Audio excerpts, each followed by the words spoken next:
I know Augsburg by now, Kotago. And the weather is so bad. Maybe next days. Kotago. So now so what? Kotago. Please let us. Augsburg, no? What? Yeah, Augsburg. Okay, so what do Kotago want them? So what do? I know the way I have to go. Kotago. It's no problem. I know the way now. Quickly. Augsburg. I just enjoy. This bread. Yeah.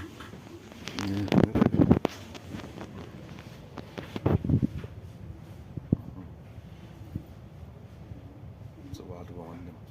Please like I miss one. Okay, for you. I don't know Augsburg now. So what do I want them? So what do I want them? Yes. Bye bye.